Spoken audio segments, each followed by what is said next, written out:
Secrets of the Shattered Stay. Chapter 1. An Ominous Arrival. The winding mountain roads stretched endlessly before them, disappearing into the mist that shrouded the peaks. Four friends, Mia, Jack, Emily, and Nate, embarked on a weekend getaway to escape the monotony of city life.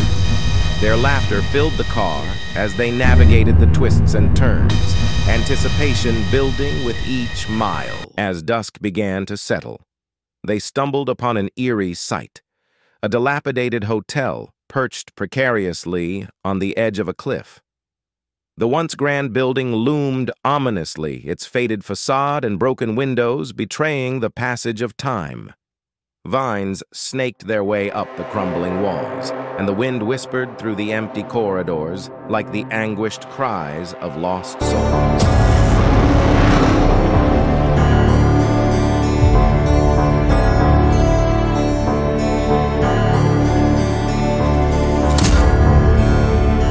Despite its decrepit appearance, a sense of morbid curiosity drew them closer. Parking their car amidst the overgrown weeds, they cautiously approached the entrance, their footsteps echoing in the silent night. The lobby greeted them with a cold, musty smell, and dust motes danced in the dim light filtering through cracked windows. Tattered curtains hung limply, casting eerie shadows across the worn carpet. Emily shivered, her gaze darting nervously around the room. "This place gives me the creeps," she muttered, her voice barely above a whisper. Jack chuckled, though his eyes betrayed a hint of unease. "Come on, Em, where's your sense of adventure? This is perfect for a spooky night." Nate, ever the skeptic, rolled his eyes. "Yeah, if you're into ghost stories and getting murdered in your sleep." But Mia, always the adventurous one, brushed off their concerns with a grin. Don't be such chickens. Let's check out the rooms."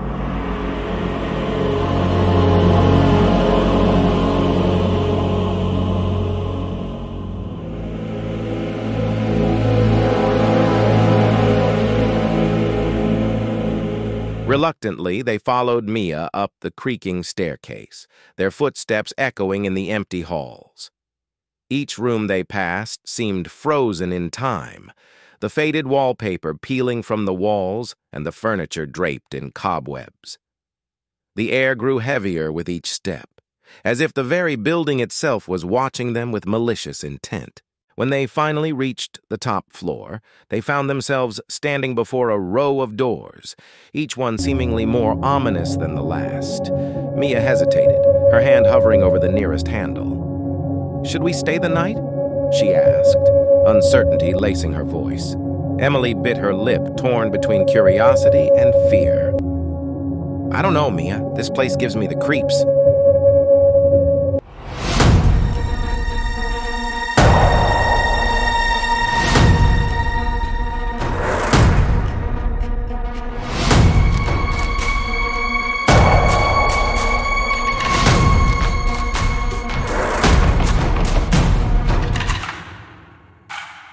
Despite the foreboding atmosphere and the warning signs all around them, Mia, Jack, Emily, and Nate made the impulsive decision to stay the night in the abandoned hotel.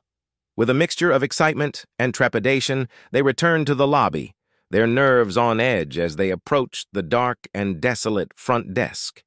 Standing behind the desk was a man dressed in black, his features obscured by shadows. His eyes gleamed with an unsettling intensity as he regarded the group, a secretive smile playing on his lips. "Welcome," he greeted them, his voice low and gravelly. "I see you've decided to stay the night." Mia cleared her throat, trying to mask her unease. "Yes, we thought it would be an adventure." The man's smile widened, but there was something unnerving about the way his eyes seemed to follow their every move. "Very well," he replied cryptically. "There are other guests in the hotel tonight, scattered on floors 1, 2, and 3. Make yourselves comfortable, and remember, not everything is as it seems." With that cryptic warning, the man turned away, disappearing into the shadows behind the desk. The group exchanged uneasy glances before venturing further into the hotel, their footsteps echoing in the empty corridors. As they explored the dimly lit hallways, they encountered the other guests mentioned by the mysterious hotel clerk. Each one seemed to possess an air of secrecy and intrigue, adding to the growing sense of unease that permeated the building. Further down the corridor, they encountered a man with a sinister glint in his eye, his movements stealthy and calculated. He seemed to be lurking in the shadows, his presence sending shivers down their spines. On the second floor, they encountered a pair of twins dressed in identical black attire, their faces pale and expressionless. They spoke in hushed whispers, their words indecipherable as they cast wary glances in the group's direction. As they ascended to the third floor, they stumbled upon a solitary figure standing at the end of the hallway, his features obscured by darkness. His presence seemed to emanate a palpable aura of danger, and Mia's heart raced as she realized the truth.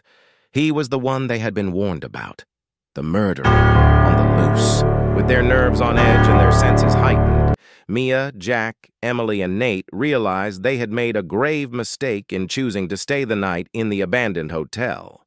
But it was too late to turn back now, and as they prepared to face the horrors that awaited them, they couldn't help but wonder if they would live to see the light of dawn. Mia thought to herself, "We need to learn more about these guests if we want to make it through the night alive." Stay tuned for Chapter 2.